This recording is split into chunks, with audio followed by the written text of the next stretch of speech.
সেনাবাহিনী আমরা সিগারেটটা বন্ধ করে দেন, গান্দা অটোমেটিক বন্ধ হয়ে যাবো। কারণ গান্দা খাইতে হলে আপনার সিগারেট খাওয়া বন্ধ করতে হবো।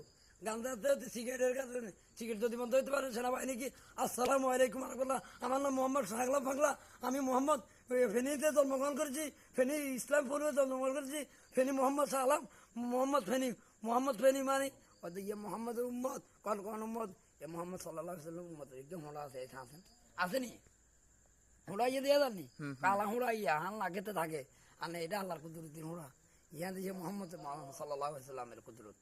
এটা সেনাবাহিনীর পক্ষ থেকে বলতেছি, বারবার বলতেছি গান্দা বন্ধ করলে বললে করিয়েন, না করলে নাই। তবে আপনারা মশলা বন্ধ করে দিবেন আর সিগারেটটা বন্ধ করতে পারবেন, চেষ্টা করবে। বাইরে সিগারেটের কারণে গান্দার দোকানে বাইরে ভাই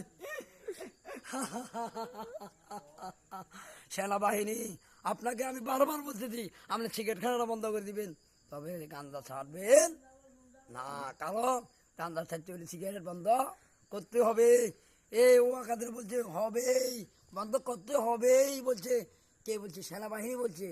কতদিন বন্ধ করতে হবে সিগারেট? সেনাবাহিনী। আসসালামু আলাইকুম সেনাবাহিনী, সেনাবাহিনী ভাই।